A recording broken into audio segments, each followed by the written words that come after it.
is back. All right. Imagine a series based on the greatest teachings of Jesus Christ. Won't you show me? In a once-in-a-lifetime collection, Passion Community Church presents Jesus' Greatest Hits. You look like you will find me. 6 inspiring full-length messages from 5 iconic pastors, all together for the first time in history. Never gonna give you up. Don't miss out on this incredible, once-in-a-lifetime opportunity to experience Jesus' greatest hits like never before. I bet you didn't know I had a good Rick Astley impression. Decent dance right here. And my dream, Rickroll everybody. Yeah, accomplished, bucket list, check. The greatest hits album. We decided that we were going to shoot a video on it because it's been a staple in the music industry for well over 50 years. According to Wikipedia, the first greatest hits album was a compilation of 8 top Johnny Mathis tunes. Cleverly named Johnny's Greatest Hits, it spent 3 weeks at the top of the charts. The success of the greatest hits format would only grow from there. And as of today, the best-selling album of all time is this collection of greatest hits by the Eagles, with 38 million copies sold. It claimed this prestigious title in 2018 after surpassing Michael Jackson's Thriller. And bands are still releasing these albums today. In fact, near the end of 2020, Linkin Park, a personal favorite of mine from my childhood, released a collection of 80 songs, 80, to celebrate the 20th anniversary of their debut album, Hybrid Theory. And it feels so weird for me to know that this album is 20 years old now. Like, I seriously remember like it was yesterday, just headphones on, over-the-ear headphones on, super cheap, with my Walkman, skip-proof, by the way. I knew what I was doing. Okay, hood up on my hoodie, hands in my pocket, like super moody for no reason, just like, if any one of these kids gets near me, man, it's gonna push me one step closer to the edge, and I'm gonna break. I was actually a happy kid. I don't really know why this music did that to me, but I loved it. And they're celebrating it now. We've decided to get in on the action of the greatest hits and put a series together of our own collection of Jesus's greatest hits. This is such a cool concept that is built on a super difficult task. I was asked to pick just one of Jesus' teachings to contribute to his greatest hits. Each of the other pastors were tasked with the same assignment too. So make sure you come every week for the rest of the series. You will not regret it. The teaching of Jesus that I ultimately decided on and felt like God was pushing me toward was from Matthew chapter 25. In it, we find Jesus giving what is essentially his last lengthy teaching to his disciples before he's betrayed, crucified, and rises from the dead. I mean, he saved it for last, so it's got to be good. And as he wraps up his talk to his disciples, he says this: "When the Son of Man comes in his glory, and all the angels with him, he will sit on his glorious throne. All the nations will be gathered before him, and he will separate the people one from another, as a shepherd separates the sheep from the goats. He will put the sheep on his right and the goats on his left." This sheep and goat stuff, we're going to come back to that. Just hang on to it for just a second. "Then the king will say to those on his right, 'Come, you who are blessed by my Father, take your inheritance, the kingdom prepared for you since the creation of the world. For I was hungry, and you gave me something to eat. I was thirsty, and you gave me something to drink. I was a stranger, and you invited me in. I needed clothes, and you clothed me. I was sick, and you looked after me. I was in prison, and you came to visit me.' Then the righteous will answer him, 'Lord, when did we see you hungry and feed you, or thirsty and give you something to drink? When did we see you a stranger and invite you in, or needing clothes and clothe you? When did we see you sick or in prison and go to visit you?'" They're so confused. They're like, "Jesus, I think we would have known it was you. Did we see you this way? I don't remember." The king will reply, "Truly I tell you, whatever you did for one of the least of these brothers and sisters of mine, you did for me." Then he will say to those on his left, "Depart from me, you who are cursed, into the eternal fire prepared for the devil and his angels. For I was hungry, and you gave me nothing to eat. I was thirsty, and you gave me nothing to drink. I was a stranger, and you did not invite me in. I needed clothes, and you did not clothe me. I was sick and in prison, and you did not look after me." They will say something similar as the people before, maybe a little more, nervously this time. They'll say, "Lord, when did we see you hungry or thirsty or a stranger or needing clothes or sick or in prison and did not help you?" He will reply, "Truly I tell you, whatever you did not do for one of the least of these, you did not do for me."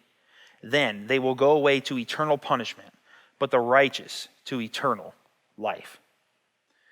Here, Jesus presents two sides, sheep and goats. And I don't know about you, but I hardly know anything about the two.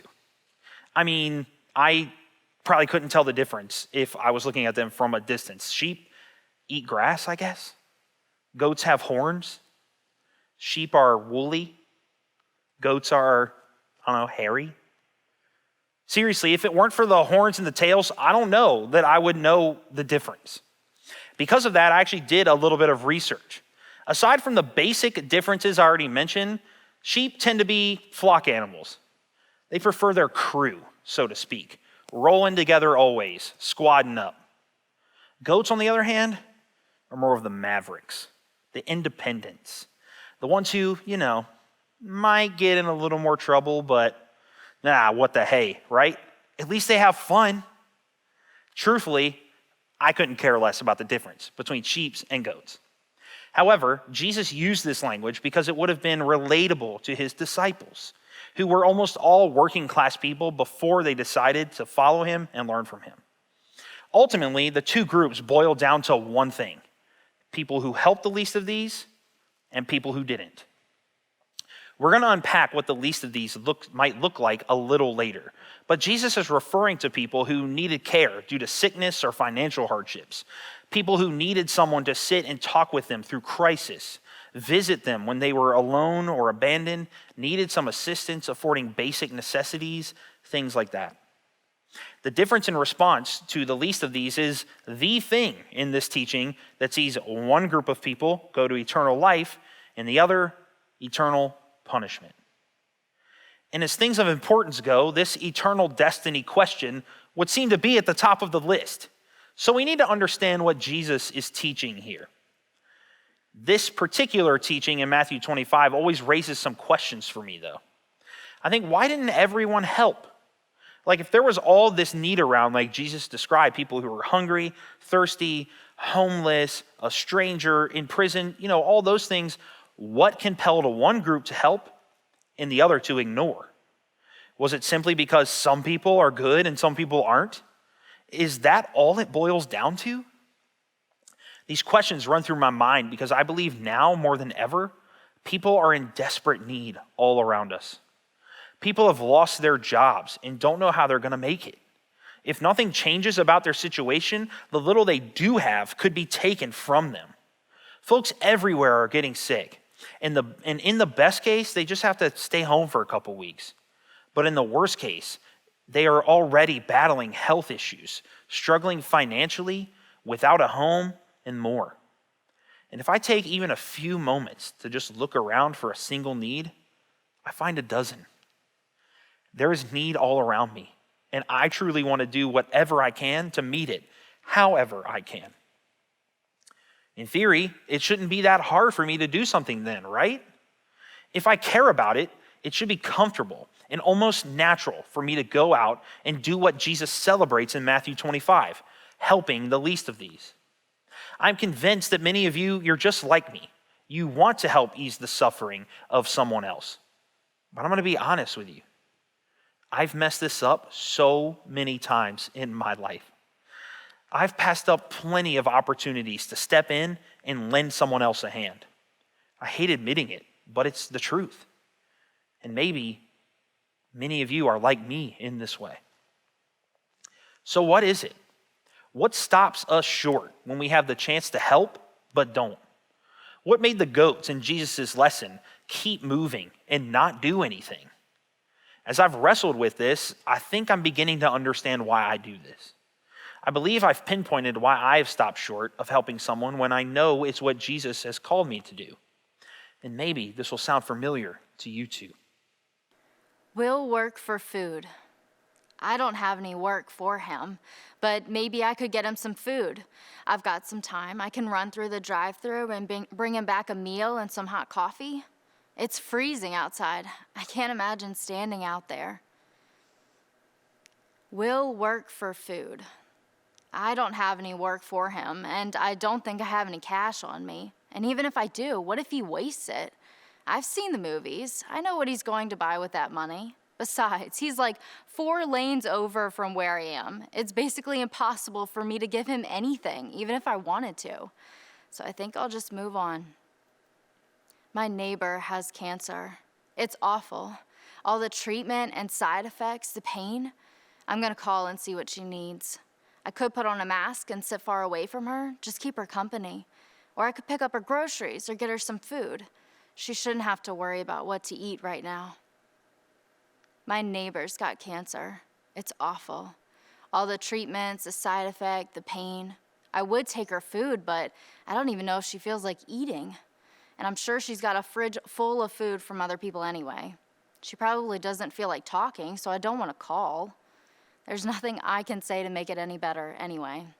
I would visit, but even if I wore a mask and stayed away, that's probably a bad idea right now. What a shame. I really hate it for her.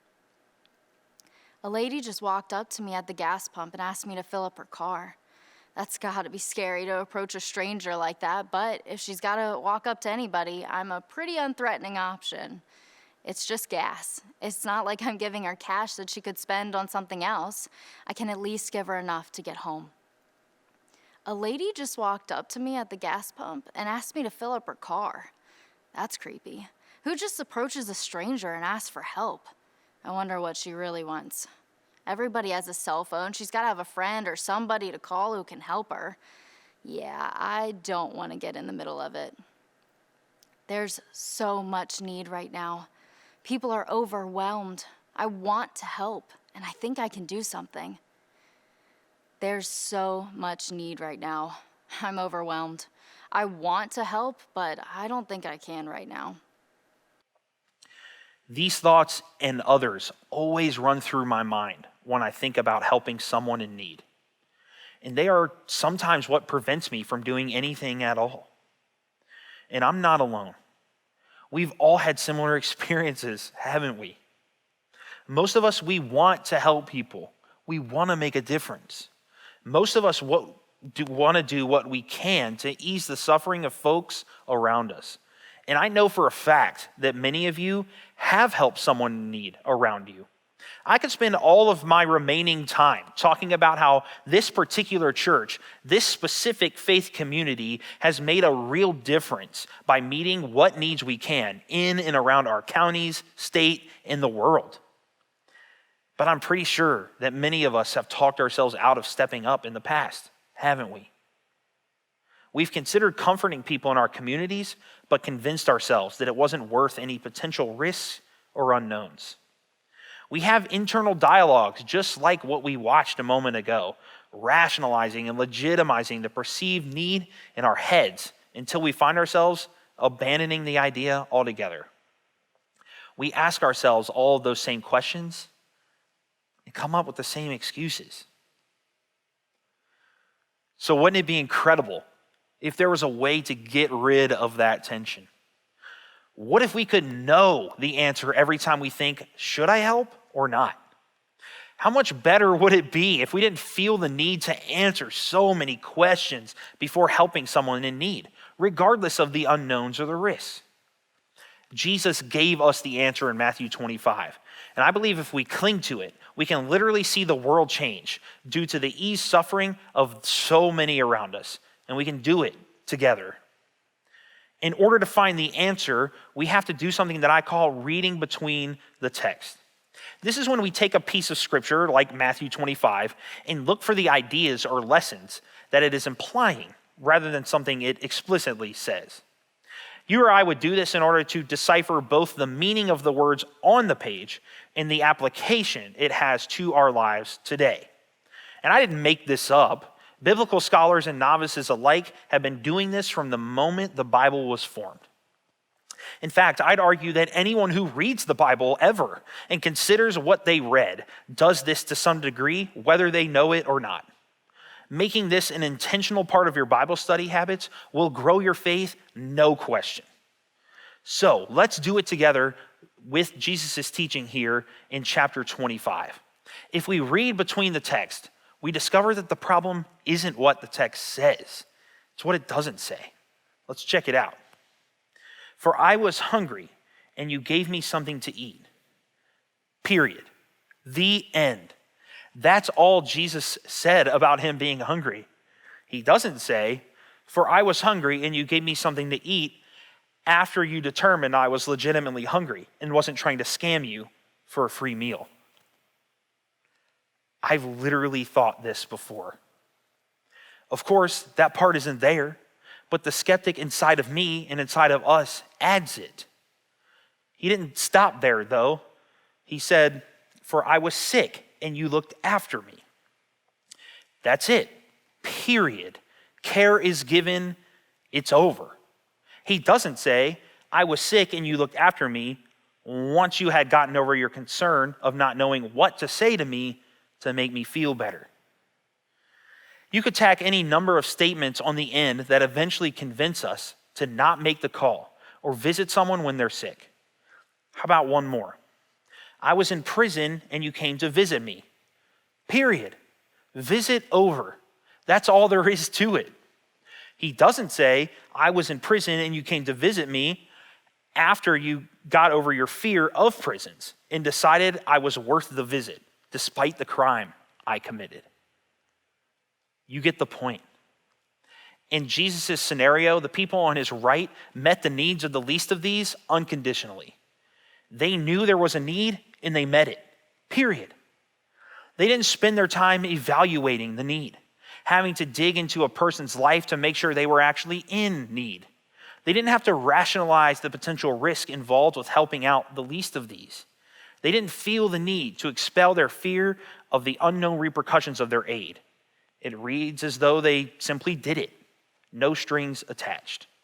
And in their unequivocal generosity lies the key for you and me to escape the cycle of talking ourselves out of helping others. And the key is this: it's not my job to legitimize needs. It's not my job to legitimize needs. Let's talk about this word here for a moment, legitimize.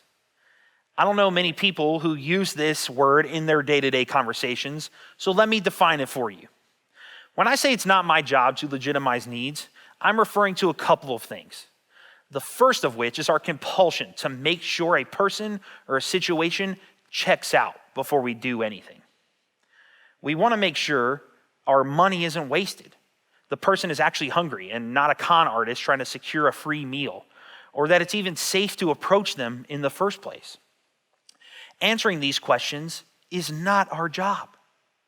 When we feel like we have to answer them, too many of us end up talking ourselves out of doing anything. And now let me be absolutely clear here for just a moment. I'm not saying that you can never inquire about someone or something's legitimacy. There are numerous scams, especially through phone calls, texts, emails, and social media posts that exist solely to steal from you. Anything that's going to require you to enter a credit card number or give away sensitive information about you or your family because it's the only way to help is almost always a scam. If you do feel compelled to help in this situation, then of course the smart, sensible thing to do is to inquire about how honest it is. And as I said, what I'm referring to is the stranger you meet who asks you for food, water, gas money, clothes, and more. Legitimizing that need, those needs, and others like them is not our job. I'm not required to answer all of my questions. But if I want to be on Jesus' right, an inheritor of eternal life, he suggests that I am required to help in whatever way I can, small or large. The second piece of necessary context for the word legitimize has nothing to do with making sure a need is real or not. Oftentimes, we know the distress is authentic. sickness, homelessness, domestic abuse, people struggling with mental illness. There is no question that these people are among the least of these. And yet, we still struggle with the inner monologue here, don't we? Even knowing there's a need, we have thoughts like, well, she's sick, so I'm sure she doesn't want to be bothered. A call from me couldn't interrupt her rest. Or, how about this one? I don't know anything about mental illness, so what can I say that would help? I shouldn't reach out. I might just make him feel worse. We let things like fear, too few hours in the day, and uncertainty keep us from making the call, making the trip, or making the time. And just like before, knowing exactly what to say in every scenario or conquering our fears before helping those around us is not our job. If we had to overcome every uncertainty before doing anything, we'd never do anything. And unfortunately, this is where most of us end up far too often. It's a good thing then that neither of those things is our job. Jesus never told us to inquire about what's real and what's not. He never told us to confirm whether or not we have the time or confirm we know exactly what to say. Jesus told us to meet the needs of the least of these. That's it. Make the call, give the time, buy the food, just do it. Anything beyond that is between them and God. And if we all take hold of this truth, then we can finally be free of all the back and forth in our minds. We'll eliminate the questions that prevent us from helping people the way Jesus commanded us to. And over time, the world really can change. And I'm not just making this idea up. I realize it's not easy to just say, oh, well, okay, I'll just stop asking all of my questions and get after it. You want to know how I came to this conclusion, that legitimizing is not our job. You want to know where I got the information from. Well, you don't have to look far in the Bible. It's in the very same chapter, in fact. Just before the text we read a moment ago, Jesus tells a parable that your Bible probably calls the parable of the bags of gold. I'll give you the SparkNotes version here, but you should go back and read it because it has direct implications for the lesson Jesus is giving us today. In the parable, Jesus tells a story about a master who entrusts some of his servants with some of his money while he's gone. To one of them, he gives 5 bags of gold. To another, 2 bags. And finally, to the last servant, he gives 1 bag of gold. So he goes away, and when he returns, he asks for a report or a check-in on his money. The servants who had the 5 bags and the 2 bags both come back and give him double what they were entrusted with. They invested it, made a profit, and made their master happy. The master says, well done, good and faithful servant. You have been faithful with a few things. I will put you in charge of many things. However, the last servant simply returns what he was given. He doesn't run off and spend the money or anything like that. He just hides it in the ground. So when the master returns, he has nothing more to give him. And the master isn't pleased. So he takes the bag away from the time-wasting servant and casts him out, never to return again. And on the surface, it doesn't seem like the last servant did anything wrong, really. But the point of the parable is to teach us that we are called to be faithful with whatever it is we've been given. The story shows us the rewards of being faithful and the repercussions of not being faithful with those things. Things like time, money, food, gifts, clothes, words, and more. Faithful to what end? Faithful to whatever the owner of those resources calls us to, the owner being God himself. So any help or aid you give somebody, any need you meet in this way for the least of these is a gift from God for that person. And now it's their responsibility to be faithful with it. Whether they prayed for help directly to God, cried alone in their home, or in prison for a sign that God would hear them, or some cosmic wager like, God, if you'll just meet my need, I promise I'll be better, I'll clean up my life. God's response almost always comes in the form of God's people reaching out and doing something. It's like, for example, every year before we take our students on our annual week-long mission trip, I try to remind them and my crew when I get there that we are the answer to people's prayers this week. I'll say something like every one of us is going to be working outside on a roof, painting, working on a deck. We're going to be sweating like we never have before. And you're going to have moments where you say, why did I come? Why did I do this to myself? In those moments, I want to remind you that the people whose house you're working on, they've been praying. They've been crying out to God for relief, hoping that he hears them, wondering if they'll ever see the end of their struggle. The truth is, God did hear them, and he did answer their prayers. You are the answer. And this same logic applies to you and me when we help the least of these. God has heard their plea, even if it wasn't directly to him, by the way. And when we step up, God uses us to answer. Here's the key, though. What they do with that help is up to them.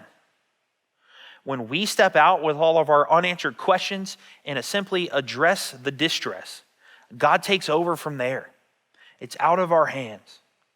God decides whether or not the person was faithful with his gift to them. And it's because of this truth that we really can claim, it's not my job to legitimize needs. Say this with me wherever you are right now. It's not my job to legitimize needs. So what is our job? If it's not this, then what is it? I've been alluding to it all along, but let's put some words to it. It's not my job to legitimize needs. It's my job to love people. For my first anniversary, my wife and I went to Myrtle Beach to stay for a few nights in a place down there. And one day while we were there, we were walking along the boardwalk near the giant Ferris wheel they have. Many of you know the place I'm talking about. And while we were walking, I heard a couple of voices calling to me. They didn't know my name. They were strangers to me. However, hey, do you have a second? Can you listen to us for just a moment? I heard coming from behind me was meant for me, and I knew it.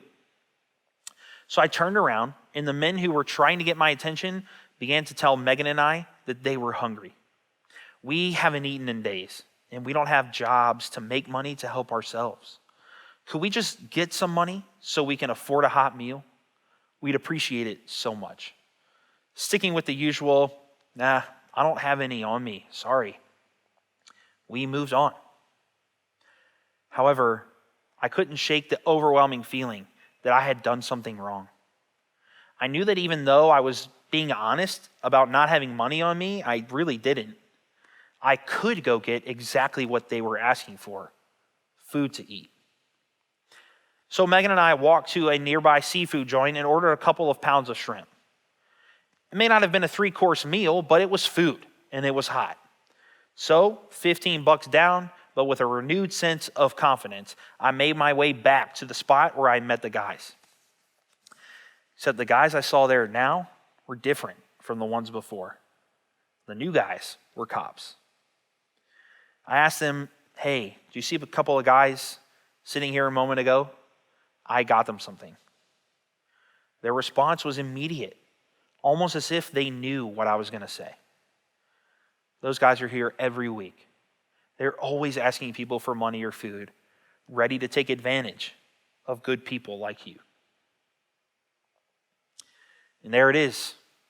This is the way we fear all stories like this are going to end. It's moments like these that validate our evaluations of needs. Being taken advantage of, having our time or money wasted, being mocked and laughed at for being so naive. None of us want that, and it's normal for us to feel the way I did in that moment. But this story isn't over.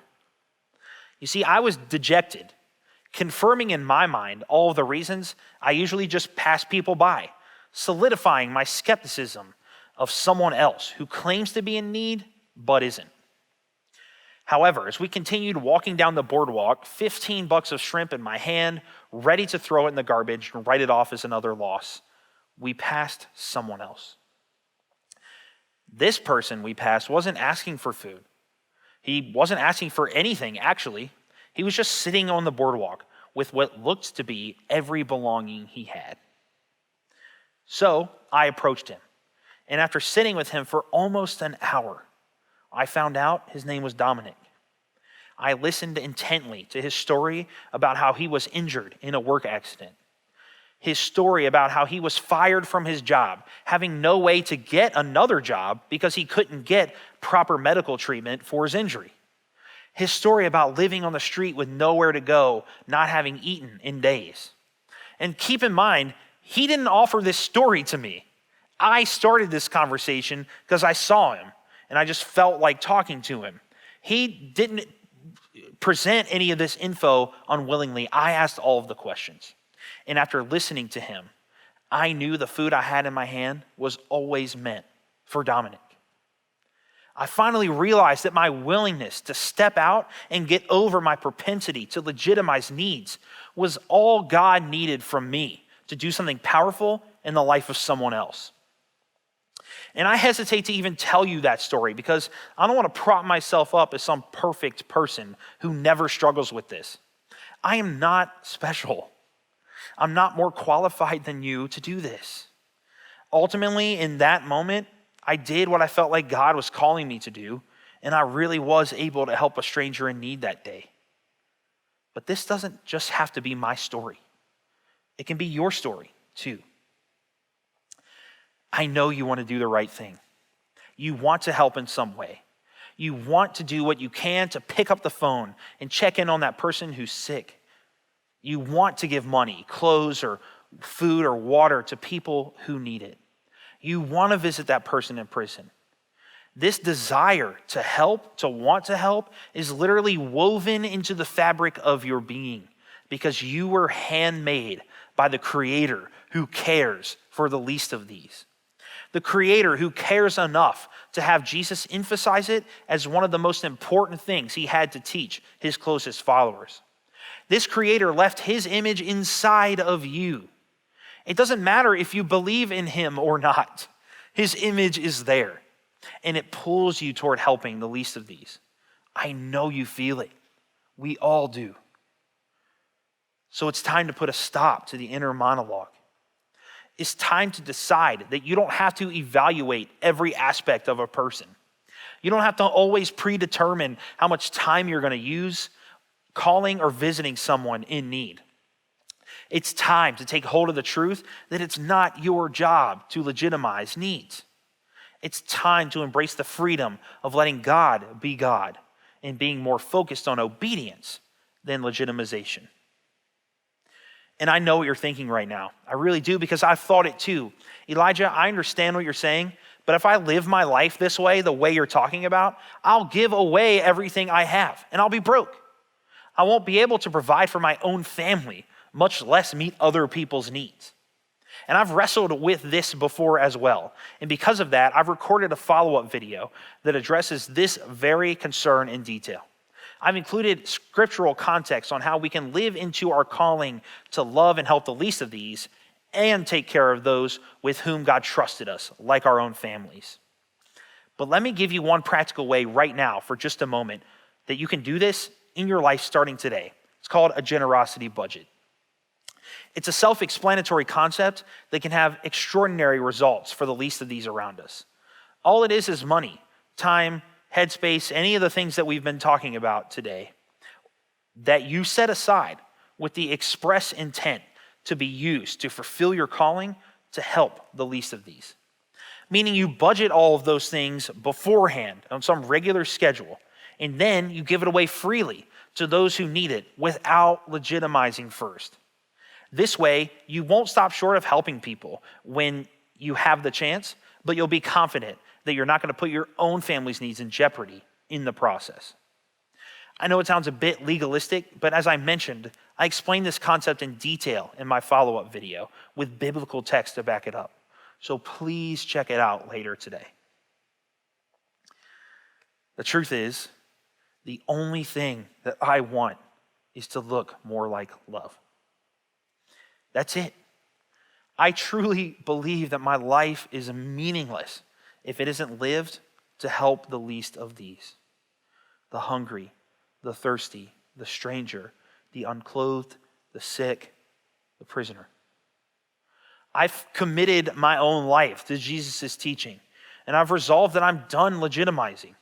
I'm done talking myself out of helping. And today, you have that same opportunity too. Let's imagine for a moment what our world would be like if every one of us said in one voice, we're done letting fear, caution, and worry prevent us from doing what Jesus called us to do. What if we said we're going to look more like love? We're going to love the least of these like Jesus did. We're going to live into our purpose, join together, and help everyone we can. What if we said we're going to help people in our towns, our cities, in our workplaces, in our communities, and in our neighborhoods? If we can say these things, if we can mean these things, if we can do this, then our world will change. People's lives will change. Our own lives will change. And we'll inspire others to do the same. It's not my job to legitimize needs. It's my job to love people.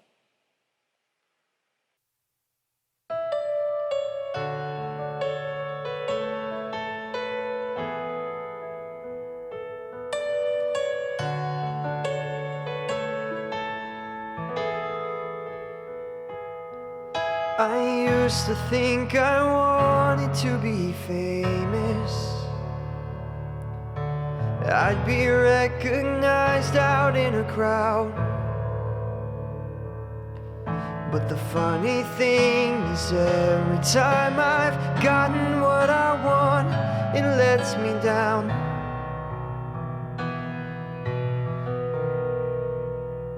Now I just wanna look more like love. I just wanna look more like love. This whole world is spinning crazy. I can't quite keep up. It's the one thing around here that we don't have quite enough of. So I just wanna look a little more like love.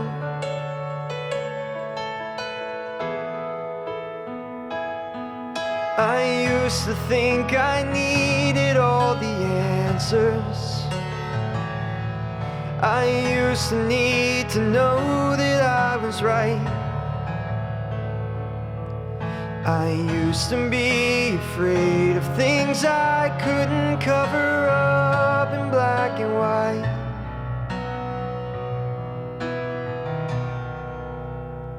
Now I just wanna look more like love. I just wanna look more like love. This whole world is spinning crazy, and I can't quite keep up. It's the one thing around here that we don't have quite enough of. So I just wanna look a little more like love.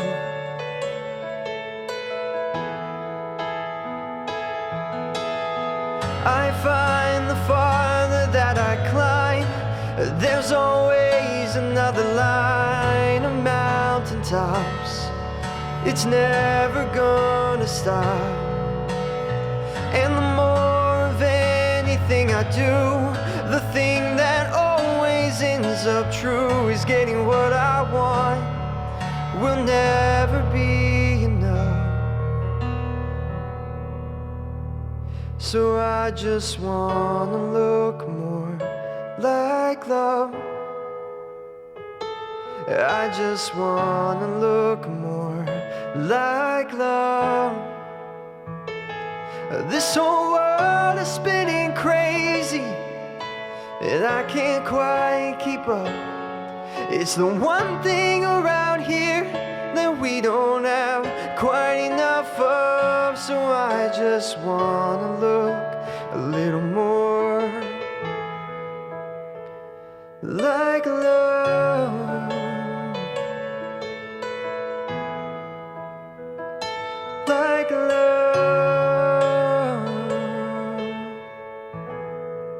We just want to look more like love. So let's stop legitimizing needs. Let's love people. Let's love the least of these.